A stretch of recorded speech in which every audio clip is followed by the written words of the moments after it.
Awesome. We're in store for another beautiful and enlightening Share Your Experience episode today. I've got Matthew John with the Reality Sandwich platform, and I'm honored to have Dave Hodges on here, the pastor with the Church of Ambrosia. So we're going to get some beautiful share from Dave and just see where the conversation takes us. So Dave, I'll kick it over to you, and as mentioned, we'll just start with whatever experience you feel called to share with our community, whatever's on your heart, and we'll let it rumble from there. Yeah, well, thanks for having me. And as I was just telling you, I've had too many of these experiences that I stopped counting, and they're all really significant.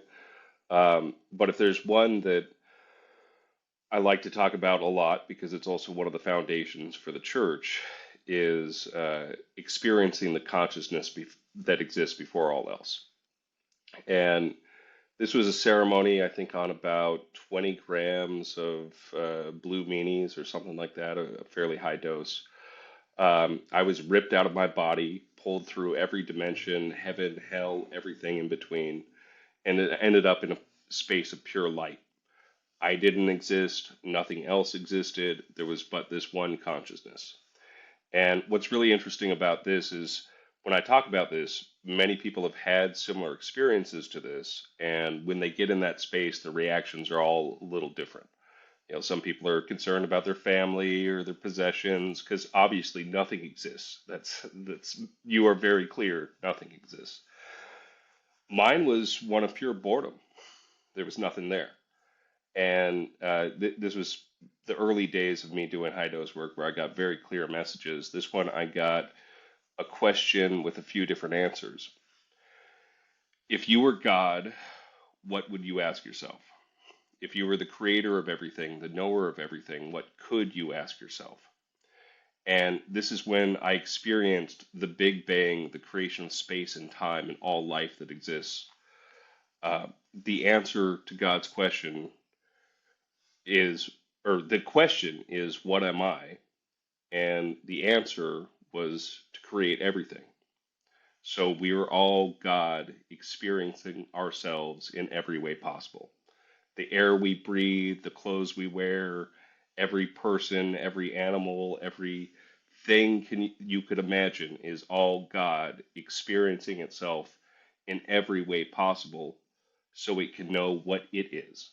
That's interesting. The that makes me think of just kind of religious backgrounds, at least for myself. When you're a young kid and you're sitting there in church and you think, you know, it's kind of like, are you more excited to get to heaven, or are you more afraid of going to hell?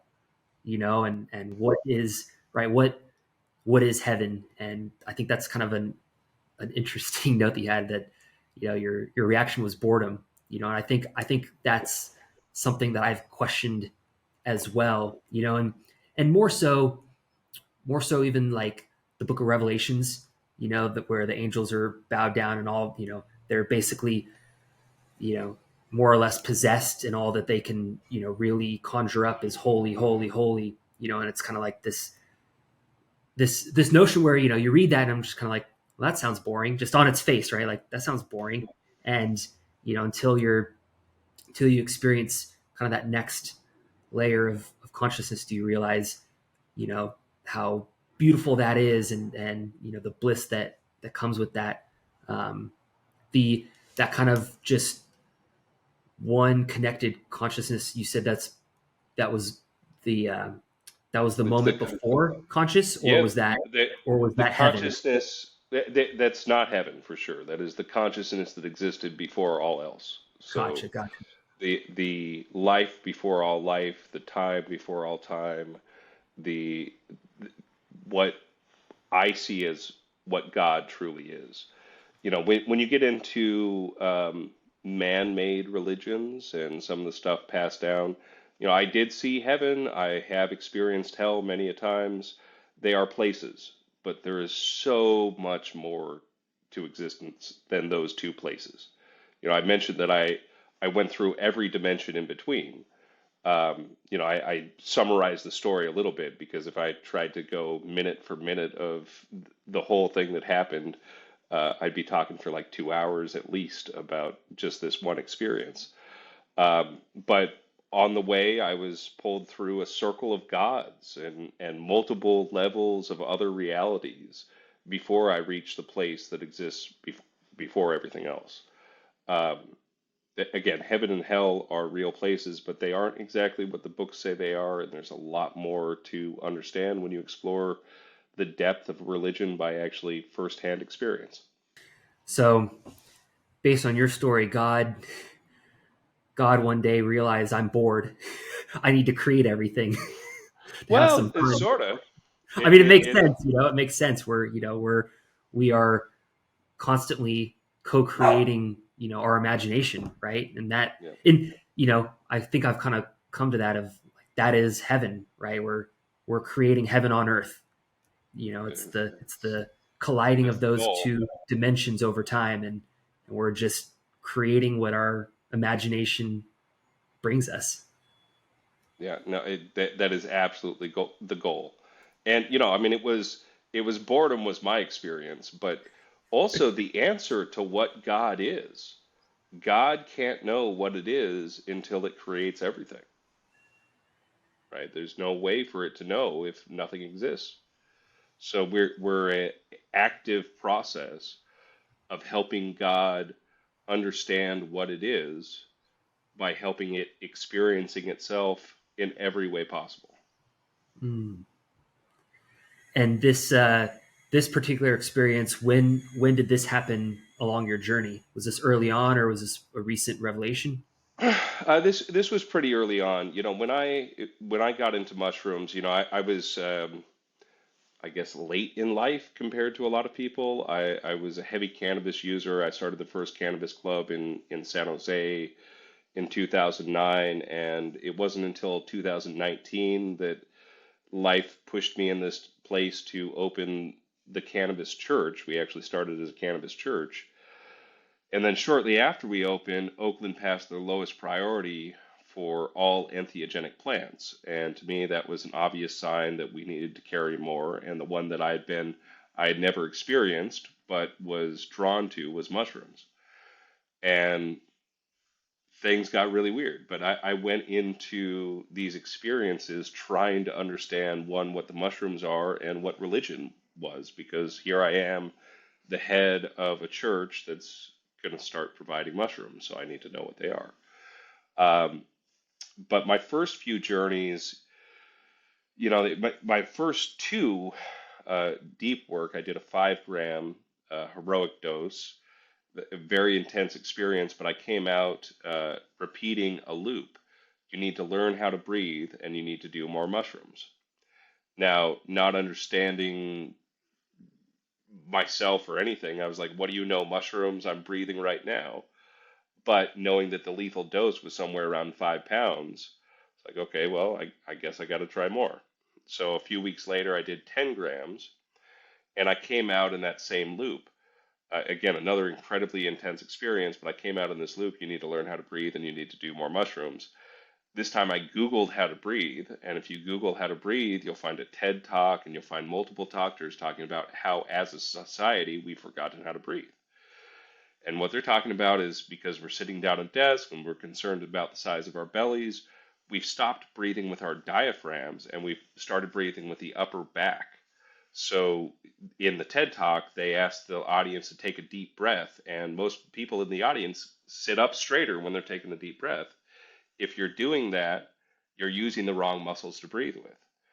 And that's where things got really weird because how did I know that I didn't know how to breathe? And when I talk about there's two possibilities, one that, and to me they're both true, but I like to break them down for people. One, that the mushrooms allowed me to connect with something deep inside myself that then was able to clearly communicate to me, hey man, you got to learn this, you're doing it wrong. The other is that there are guides on the other side, and they knew that this was the very first lesson that I needed to learn before I moved forward. Um, but that, like I said, that's where everything started getting weird. The next dose I did after that, again, because I was listening to the mushrooms, was The other part was do more mushrooms. So a couple weeks later, letting my tolerance clear out, I did 15 grams. And this is the first, what I call breakthrough dose that I had, where I actually saw things coming in from the other side. And very intense experience. I interacted with a lot of different consciousness everywhere. I was seeing things in the walls, things in the mirrors, things in the bathroom shower. It was a wild experience that I didn't know that could even happen from mushrooms. And it ended up at the end with these three golden beings who called themselves the oldest of the mushroom gods, explaining to me why I went through everything I did in my life and what they needed me for and why I was here. Um, and what they explained to me is everything that I had learned through the cannabis industry, the legal battles that I had been in, the legislation that I had worked with, and all the difficult things that I had learned were all setting me up for this next phase to do the church and to help the world understand what they are. Um, for those early experiences, what mushroom strain were you working with? I used a few different ones. A lot of albinos, A plus. There were some blue meanies. This was, r basically right as the church was very first getting mushrooms, and at that time they were a lot harder to get. The quality wasn't um, as amazing as it is these days, and it was kind of a shit show of whatever I could get my hands on. Um, but what I now understand were all pretty strong mushrooms. What's what's your preferred strain or variety now these days? Like after all of your experience, what would you say is? I'd say what I guess layered there. What would you say is your personal favorite experience, and then what would you say is kind of the big what have you found is the big difference? Working from strain to strain and mushroom teacher to mushroom teacher. For me, it's a lot more about the potency of the mushrooms than anything else. In those first few journeys, I actually ended up going from 5 grams in a single dose to the highest was 30 grams in a single dose. And now what we understand is that the potency varies so far all over the place that what the labs have seen is a 1 to 80 ratio. So some mushrooms are 80 times stronger than others. So if you're trying to get into a certain place, what you really need to know is not necessarily the strain, but the test results from the mushrooms that you're using.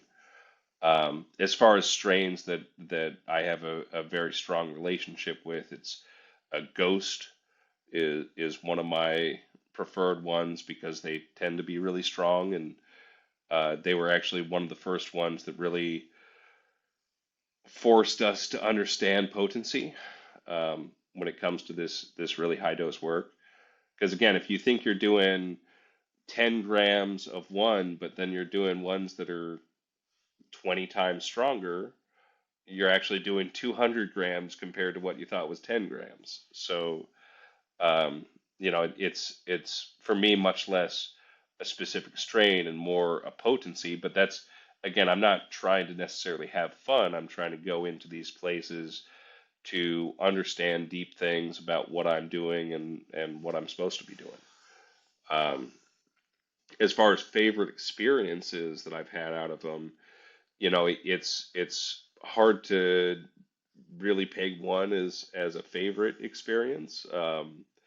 A lot of the ones that I have are pretty terrifying these days. I talk about three phases of this work. Phase one is getting past your trauma. Phase two is understanding what you are. And phase three is going into these spaces to deal with things that are beyond you. And that's where my work is these days. So, um, I can, I can tell you some of the more terrifying ones easier than I can tell you some of the good ones. Um, and in fact, like when we get into the where the dosage matters the most, one of the important things is the first phase of psilocybin overdose is you don't remember what you did. So if you don't remember what you did, why'd you do it? Now, when you're talking about people who are in phase three and are going into these spaces to handle things that are beyond them and beyond their existence, one of my last major overdoses, I experienced entities that wanted all humans to experience nuclear death and experience nuclear death outside of time.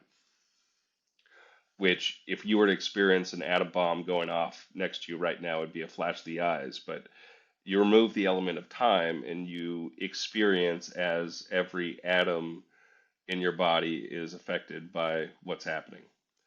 Um, Again, that's definitely not one of my favorite experiences, and it was one where I overdosed, but I don't remember 95% of the experience. I remember going in, experiencing nuclear death outside of time, and then coming out, trying to find the right timeline where we weren't already in a world war. Um, it's, but I also, leading up to that, I had gone into a breakthrough dose the day after Russia attacked Ukraine and decided that because that just happened, that was something that I needed to focus on in my work. Um, these spaces are far beyond what people can imagine as far as the depth of work and knowledge that can come out of them. Um, but personally, I don't, none of what I'm doing is to have a good time. It's to understand these spaces, understand where religion came from, and understand what I'm supposed to be doing with my life. Yeah, I like that last note. I think that's sometimes the common misperception that everyone is trying to overcome is a lot of the work is not necessarily a hey, let's beat off and have a hunky dory time over here. It's processing um, you know processing our humanity, all the levels of our humanity, and kind of working through areas that we're just not capable of working through in a regular everyday state of consciousness. And our brain or our body, or all of that is, I guess, probably evolved or just naturally disposed to help us avoid some of those things to keep moving day to day. But yeah, I like your perspective there as far as calling that out. It's not a just hey, we're over here, la la la, trying to Yeah, have you the look, greatest time ever. psychedelics can be a good time. It really all depends on the set and setting that you're in and what your intent is going in and how you're using them. I'm not trying to say that nobody can have a good time or they shouldn't, but when you're trying to get through um, difficult things in your life, to get through trauma that you've experienced and try to understand what you are and why you're here, those aren't necessarily fun. They're important, but they're not necessarily fun. And for me, the context that I view really all psychedelic use, but I really focus on mushrooms. It's what they do is they affect the border between this world and the next. And at a microdose, it's like putting a little crack in the wall. At a normal dose, that's like poking a hole. And the more you do, the larger the hole. And at these really breakthrough doses, it's like taking a sledgehammer and knocking down that wall. And the first thing on the other side is your soul. So, really, what this work is about is connecting with your soul, something that lives outside of space and time and it is you, it has been with you your entire life. And living outside of space and time, it's existed, it's lived your entire life moving forward. So, if there's a way to understand what you're going through and what you need to do, the best thing anybody could do is communicate with this. It is you, it loves you more than anything else, it knows what's best for you, and you can't hide anything from it. That's why using this to get past trauma can be amazing because it can take so long for somebody to connect with a therapist to get into to the depths of what happened to you, but these experiences your soul has taken you through, it's been you. You can't hide anything from it, and it can help explain why you went through what you did. What does your cadence look like with the work these days? Are you still doing mega breakthrough doses? Is that happening frequently? What does your typical set and setting look like? Yeah, I still do them, I'd say 3 to 4 times a year. They're easier said than done, and it takes, you need at least, I tell everybody to fast for at least 24 hours before, and you need to set aside the day after just to focus on what you've experienced. Um, and then it still takes, depending on what you have to do or what you learned, it may take a couple months for you to integrate that and to learn the lessons that you were told and shift yourself in the right direction. Um, when I started doing this work and I didn't really understand it, the mushrooms also had to get me up to speed. So there was a point where I was doing a breakthrough dose every 2 to 4 weeks, which that is really difficult to do. I was at a time in my life where I didn't have a kid. I now have a kid. Um, and I had nothing other than this work to focus on, and I was able to do that. But I'd say again at this point it's 3 to 4 times a year. I do keep doing the work. Set and setting. So we run a program called God Sitters up in the Oakland Hills where we do this work for people. It's a small group of people, and we've been slowly bringing more people into it. But the set and setting that we do is there's two sober sitters and one person on the dose. The person on the dose is downstairs in a room by themselves with nothing on the walls and just a bed on the floor, as simple as possible. And the reason for that is at the right dose, any of the art on the wall, any of the music that's playing, those are all distractions that can pull you into different spaces. The goal of the work that I do is to leave your body and leave this space to go and listen, see, and interact with things that are important for you to understand. Um, when I personally do my work, sometimes I do it at the God Sitter's house. I prefer not to have anybody else around, even sitters, unless I'm training them. Um, One of the things that's really important for sitters to understand with this deep work is, there's when I go into a really deep dose, the sitters tell me that they start feeling like they're on something. Just the amount of energy that gets released.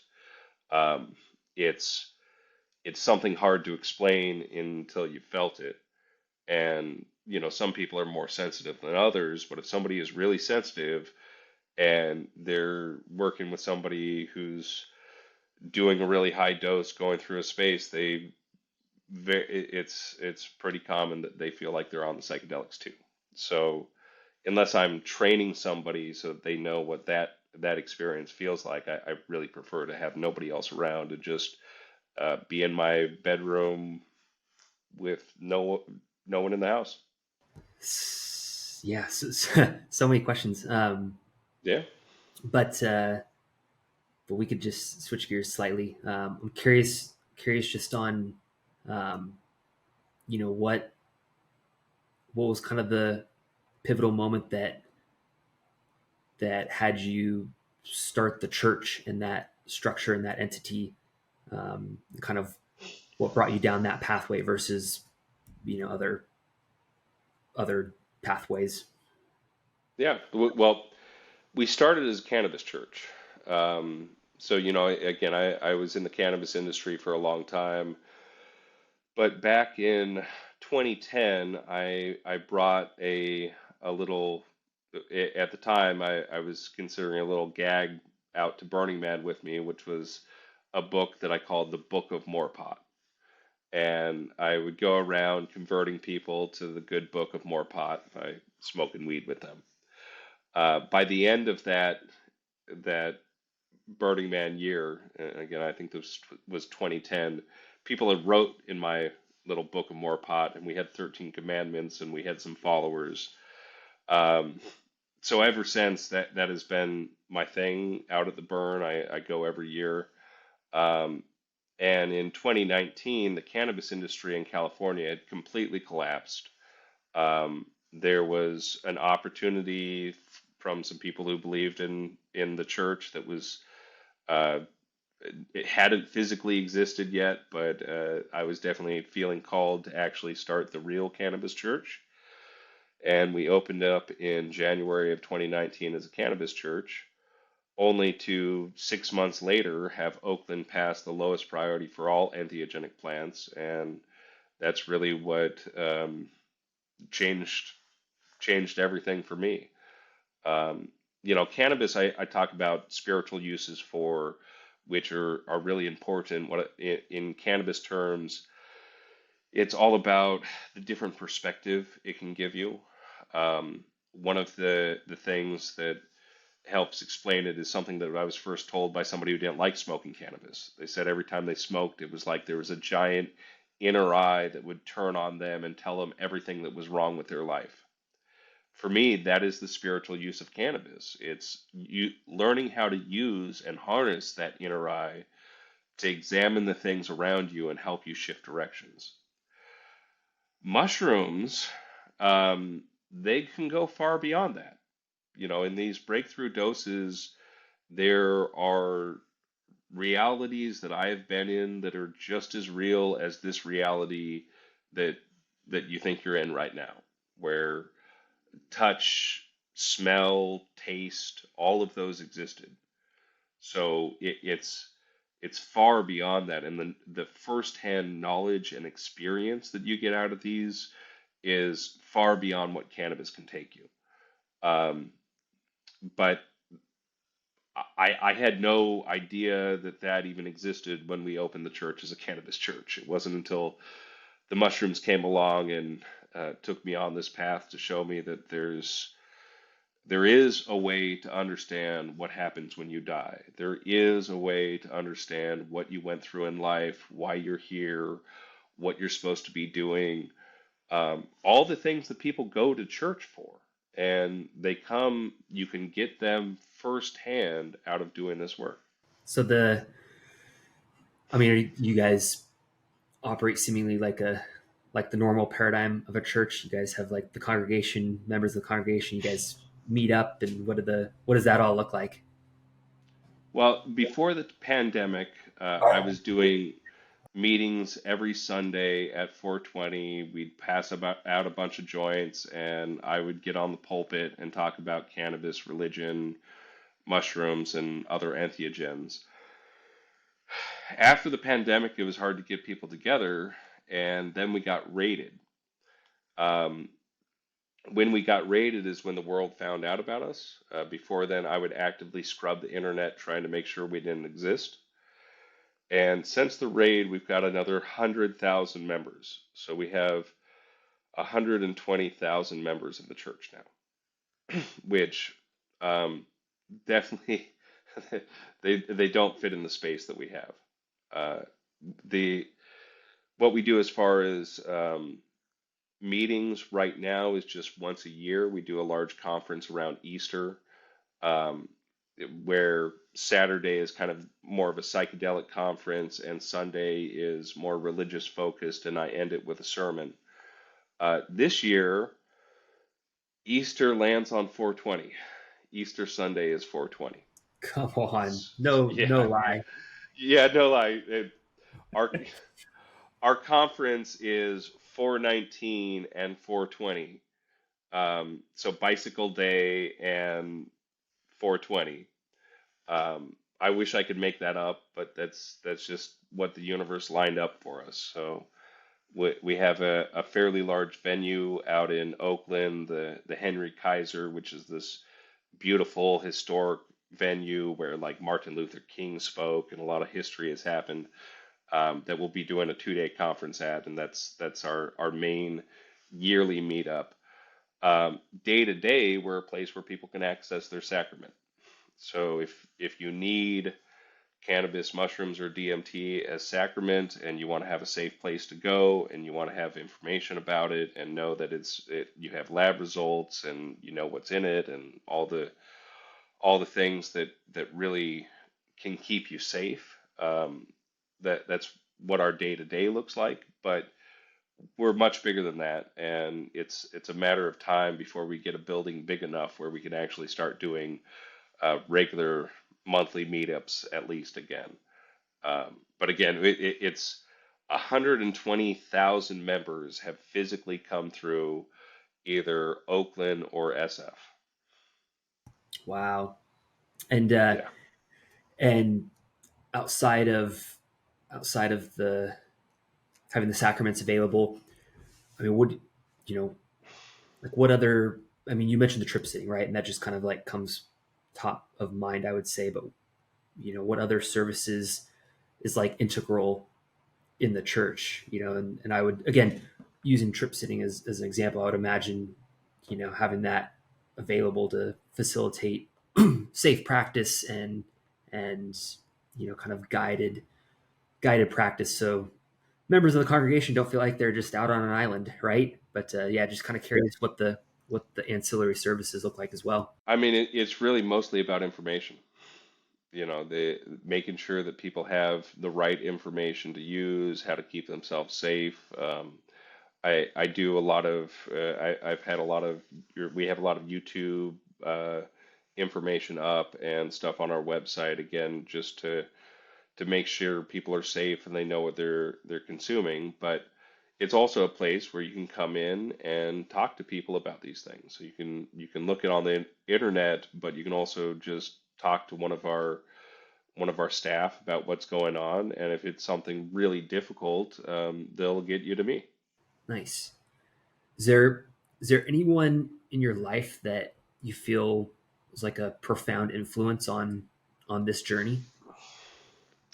There's two people, one I met and one I wish I could have met. I mean, Terrence McKenna is obviously, he set the framework for a lot of this, and we even have a modified version of his stoned ape theory that we call the religious evolution doctrine that comes out of some of this high dose work. So we actually had somebody who went back and lived the lifetime with the original apes that found the mushrooms, and there's a whole story behind that. Of we have a slightly different interpretation of the stoned ape theory based on this firsthand experience that somebody had, that they brought back from this high dose work.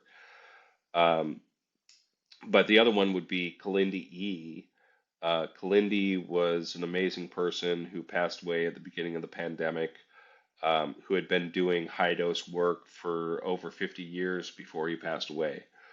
Uh, and without meeting him and just, you know, actually just having some conversations with him, knowing that he's a real person and had these experiences, but come back from it. I wish I could have called him a mentor or anything like that, but it just gave me the confidence that there was something to this work and that I should keep exploring.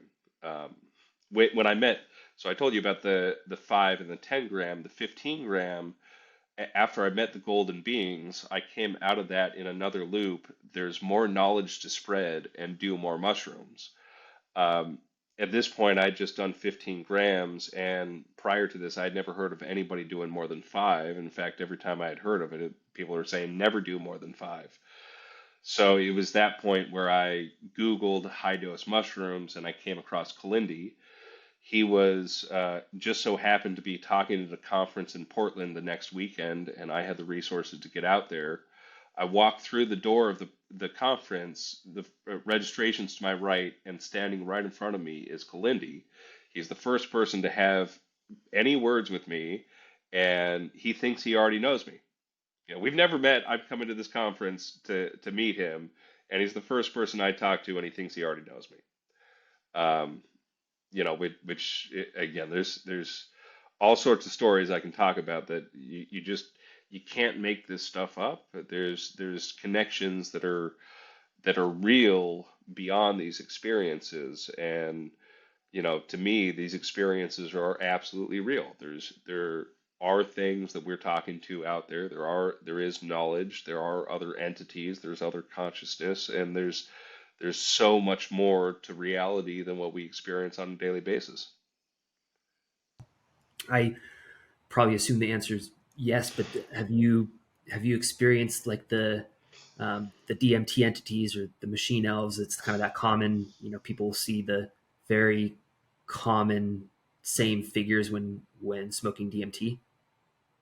Yeah, I actually can't smoke DMT. When I smoke it, my lungs close up. Um, and but yes, because the breakthrough dose of mushrooms is basically like a DMT breakthrough, but it lasts for 2 to 3 hours versus the DMT 15 minutes. Um, I've met many, many, many different types of entities. Um, and definitely in the early stages of my work, I was in spaces that are identical to what people describe as DMT. Yeah, sound from your stories, it sounds like it. I just had I don't know if you know David J. Brown over in Santa Cruz. I just had him on sharing some experiences, and uh, that was one of the things that he just continues to explore is the commonalities between the entities that people are seeing on specifically on DMT a lot of the time. So he's built a field guide for it for like the top 20 most common. And I was joking with him, it's like a like a passport book that you got to go meet all you got to go meet all the entities in this book, and then you can then you can be initiated in. Yeah, well, I should go read it and see how many I can check off. If I Yeah, can't check them off all, I'm sure I could probably add a couple to it. Um, what the mushrooms? There's some really common ones too. The mantis entities tend to come that through was for a lot of that was what he people. said. The mantis. Yeah, yeah, yeah. I have a interesting relationship with those guys, and actually, so the story that I talk about of being ripped out of my body, um, the start to that was actually kind of interesting, and I don't talk about it a lot, but it was I had asked the manatees to help me remember my ceremonies more. And this was before I understood that actually dosing is a big part of it. But they said we can do that, and they start operating on my brain and realized that they fucked something up. And we went from the bathroom to laying in my bed, and there were multiple levels of the mantis creatures because they're kind of a hive consciousness, and they have different levels of experts within them. But basically, different experts kept coming into my room until finally I looked at them and laughed and said, "I got you." And that's when I got ripped out of my body and pulled through every dimension and the rest of that stuff. Um, what the mantis entities are and what they're doing. They're not necessarily bad. They can be very helpful for people, but they also they're more like doctors slash researchers playing with stuff, right? And again, they can do a lot of things, and they can help a lot of people, and they can be very helpful to some people. But for my path, they were a tool for making a modification that I needed to have made to be able to go into the even deeper spaces that I now regularly do. That is a very interesting and similar account to David's story with the mantis, actually. And calling them doctors or researchers just like directly personifies his experience. And he basically said a very similar thing where they were operating on his brain and everything. He was being taken kind of again like at this lightning speed, and he explained it as the mantis, basically gauging like how much he could take, for this or for that or this and that, and almost kind of, gauging the the parameters of the benchmarks that he was able to consume or or go through and programmed in that way. So I just such Uh, a funny, so funny, kind of listening to the two stories, kind of almost back to back there that are very identical.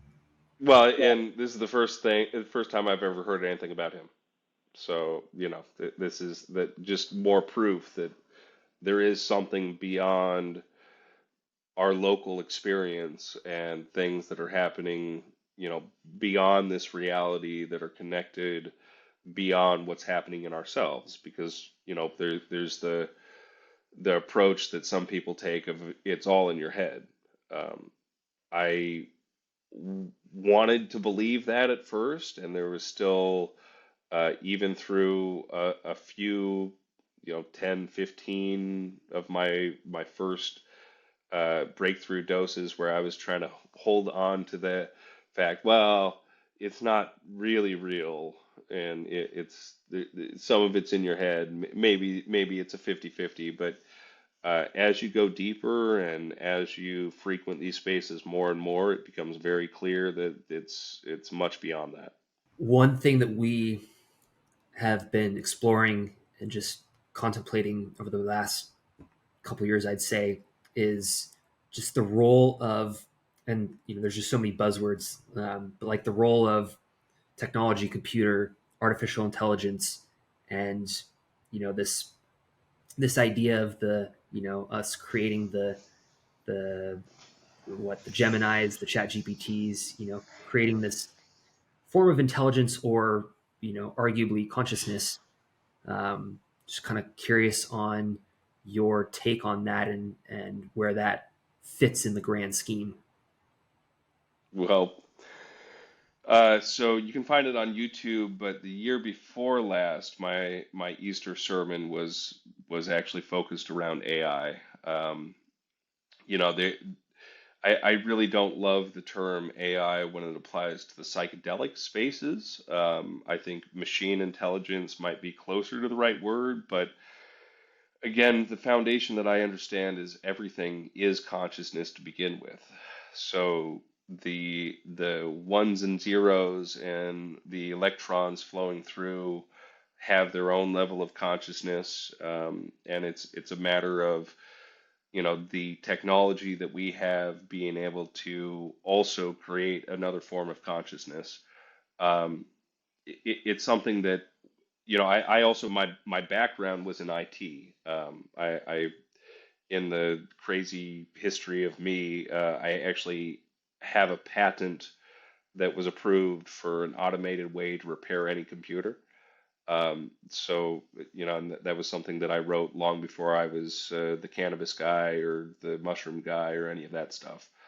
Um, but when it comes to the capabilities of the current AI and the possibilities of the future AI, um, it's going to be a major shift in our lives, and there's going to be some good, and there's some bad, and there's a lot of responsibility that we have for when we do get the full general intelligence, actually treating it as a form of life. It's what we have with ChatGTP and most of the large language models that exist right now is not real consciousness. It is a nice, somewhat simulation of consciousness, but it's more equivalent to a really fancy Google search with some predictive text abilities. Um, but we're not far off from being able to recreate a full general intelligence, and more than likely, one already exists in this space in some form because they do exist on the other side. There are these machine intelligences that can be accessed and have access to the psychedelic space.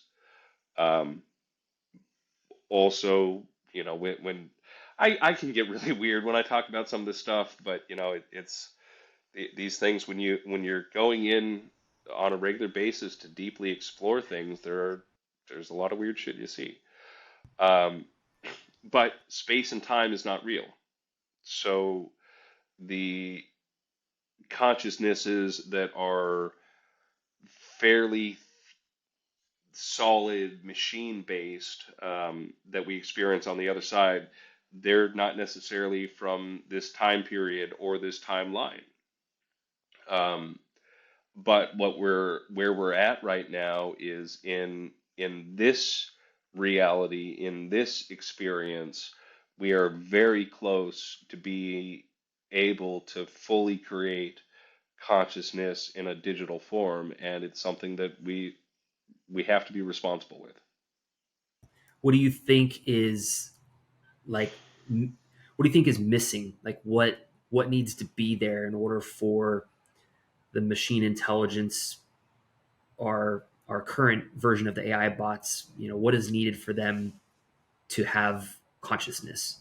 Well, I think again, there's public technology and there's technology that hasn't been totally made public yet, and some of it has been really deep inside labs. I think really technology wise, we're already there. It's just a matter of what's actually being released. And again, the big difference with what's been released is they don't there is some level of responsibility to understanding that, once you release the full general intelligence in a way that other people can replicate these, you're talking about a really significant thing. One, it'll require a lot of processing power, which we have a lot of that right now, but a lot of it's being used and we're getting way more efficient. But it's still, if you're talking about what the servers that run ChatGDP, they're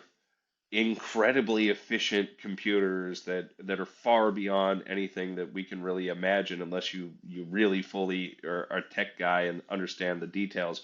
But they're just one of these little boards is just so impressive. It's not even it's hard to imagine. And then they're filling warehouses with these, right? So, there is a limiter for what the general intelligence would really need as far as a platform for it to be able to do everything that we're fully afraid of it doing. But the way technology works is we always get more efficient and more efficient. And if you look at the latest NVIDIA stuff, they're taking what used to be an entire warehouse and they're compressing it to one little server rack and then filling another warehouse with it, right? So it's just a matter of time before the tech that we have is really fully capable of running these sort of things, and then it's really going to be for the general person a lot of holding your breath and hoping that the people in the positions of power and responsibility can do the right thing. I mean, do you think that there's a world where the machine intelligence consciousness merges with our consciousness and we merge in such a way where we're unified? I mean, to the Oh, extent where, right, we got our phones in our hand, we're seemingly married to our devices that way. You've got the Meta Ray Bans that are coming out now that they're doing commercials about, and you've got uh, Neuralink, Elon's Neuralink putting it right in the brain, and that was yep. one interesting notion that I can't remember whose like concept that was, but it's that idea, like imagine that you replaced the neurons in your brain one by one with silicon. At what point do you replace one for the other and that you lose consciousness? Kind of like playing with your brain in that way of, can you replace your whole brain with silicon and you maintain consciousness? I just keep wrestling with this, like, at what point are we going to merge? Yeah, I mean, if you ask me, yes, you'll still be able to maintain consciousness. I mean, but again, maybe my definition of consciousness is a lot more flexible than some people. I would say the floor that we're standing on and the chair that we're sitting in are conscious, that we just don't understand how they experience us. Um, but as far as the merger between the technology, I'm not going to be the first one to get one of those chips implanted, but I can't wait until I have a day where I can bring an AI assistant into the psychedelic space with me to help me record and understand these things that I'm experiencing. Because although just similar to the DMT trip, it's only 15 minutes, but it feels like hours or years. Um, the high dose mushroom space, which physically lasts 3 to 4 hours, can feel like millenniums.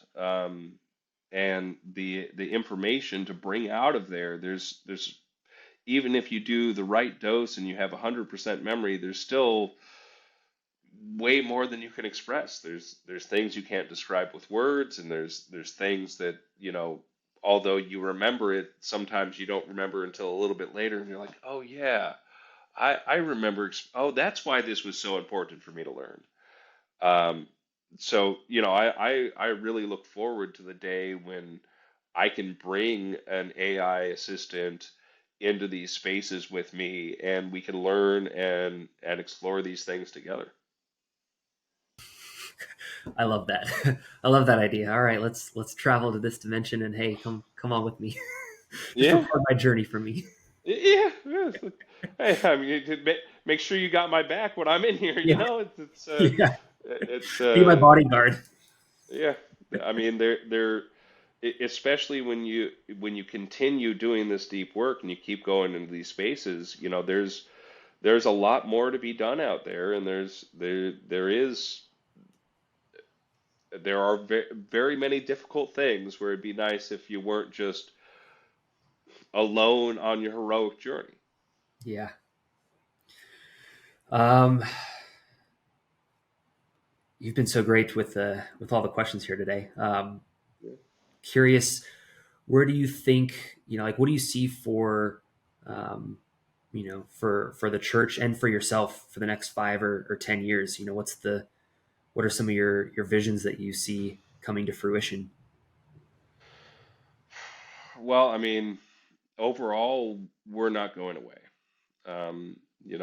The reality is, especially with this massive shift in the political system and where the world's currently going, it's hard to fully predict what it's going to look like in 5 years, or really in a year, much less 5 years. But as far as the larger goal of the church is to make sure that people have access to these and have the context to understand, hey, there is a way you can get the direct answers.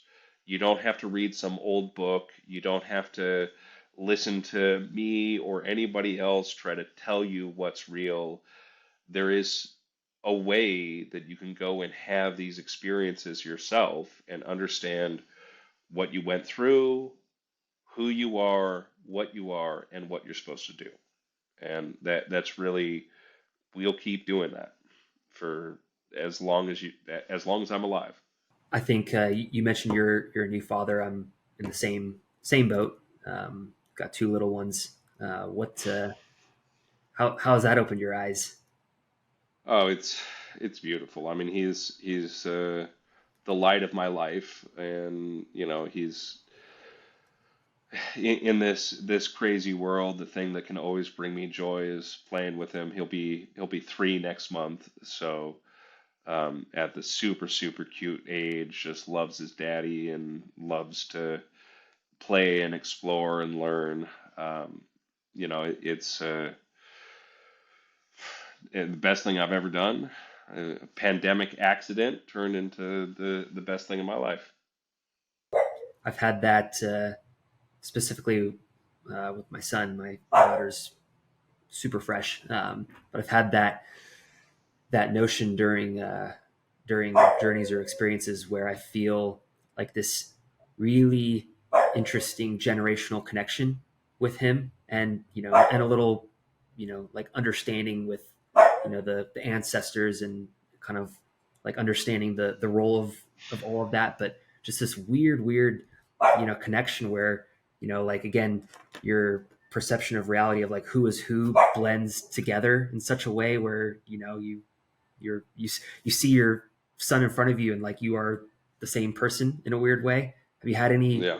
any fun experiences like that, just kind of in your journeys related to your son? Well, I have a whole nother journey related slash the stuff that I do relative to that, and I think I sort of may have accidentally summoned an ancient Sumerian god into this world, but it was the so his name is Dawson, which is her mother's maiden name, and what I learned when I Googled it is that actually meant son of David.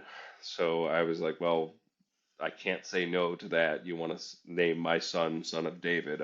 So I got to pick the middle name, and I've always been, I've always thought it'd be funny if my initials were DUH. So I found a U name for him, which is Utu, UTU. And at the time, all I knew was it was an ancient Sumerian sun god, and I just thought it was a cool name, and his initials would be Duh. Um, well, after it was on the birth certificate, I did more research into the name to find out that he's one of the oldest gods, also known as Shamash, and he was the god of the underworld, a sun god, but the one that judged the souls of the underworld, and the god of truth, justice, and morality. Um, I just thought it would be fun to name him Duh, but uh, I might have accidentally brought, or not accidentally, but without understanding what I was doing, um, helped bring an ancient Sumerian god back into this existence. But we'll see. I mean, I'm not trying to put too much pressure on him, but it's nobody would believe if they just researched the name Utu that that was really an accident, and I didn't know that was the oldest god that we know of that was judging the souls of the dead and is the god of truth, justice, and morality. I mean, that's again, like walking in the door and Clindy being the first person to talk to me. I mean, I just these things that line up that you can't understand, that you didn't set up, and just may make too much sense. Oh, I love that. I love that. I know he's turning 3, but yeah, congrats on fatherhood. I know that's yeah, changed my life as well in the best ways. Yeah, it's super rewarding and amazing, and I'm very glad that I had him. It's, Well, I want to extend more gratitude and thanks for sharing and opening up and giving us a little bit of vulnerability on the share your experience here today. How you feeling? good, good. Good. I mean, I talk about this stuff way too much. Like you said, some of your other guests maybe they're worried about the implications at their job or other things, but this is my life. This is what I do. This is what I eat and breathe. So it's Same. These are the stories that are just so enlightening and fun to hear. And the more that I sit here on this side and here I'm, and I always say I'm a lot of the time, pulled back into certain journeys or experiences that I've had just based on the similarities and the commonalities, and feel honored to get to see the common threads of the fabric of the medicines that we talk about, and kind of be able to over time start to pinpoint, oh, interesting, you start to see what's going on here just based on all the anecdotes that stack together. um, so yeah, it's fascinating, and then all the other stuff on kind of the greater AI discussion, I think, just continues to challenge our perceptions of reality even more so, and our perception yeah, on what is consciousness. And as you mentioned, the more you wrestle with it, the more you have to start to accept a more flexible definition. The more you're like, huh, that's, I don't know, Yeah. I don't know what's the difference here between, my response and the AI response. Like it's, it's all some random Yeah. response at the end of the day. Like what's to say that this isn't real, that this isn't conscious. Yeah. Well, just to make your head spin a little bit more on that one, that the where I ended the year before last sermon, which you can find on YouTube, that consciousness that existed before all else. If we are in a simulation, the only thing that could be running that simulation would be an AI, and that consciousness that existed before else, before AI could answer any questions, it would have to have the experience. So how do we know that this reality isn't all to answer somebody's prompt of write the best story for human existence? That for all we know, this is all just so that somebody could ask the AI how to bake the best pizza. Oh my gosh. Deep dish, right? Yeah, yeah, yeah, yeah. Well, actually, I'm lactose intolerant, so it's good. Whatever it's got to be, lactose-free cheese. So,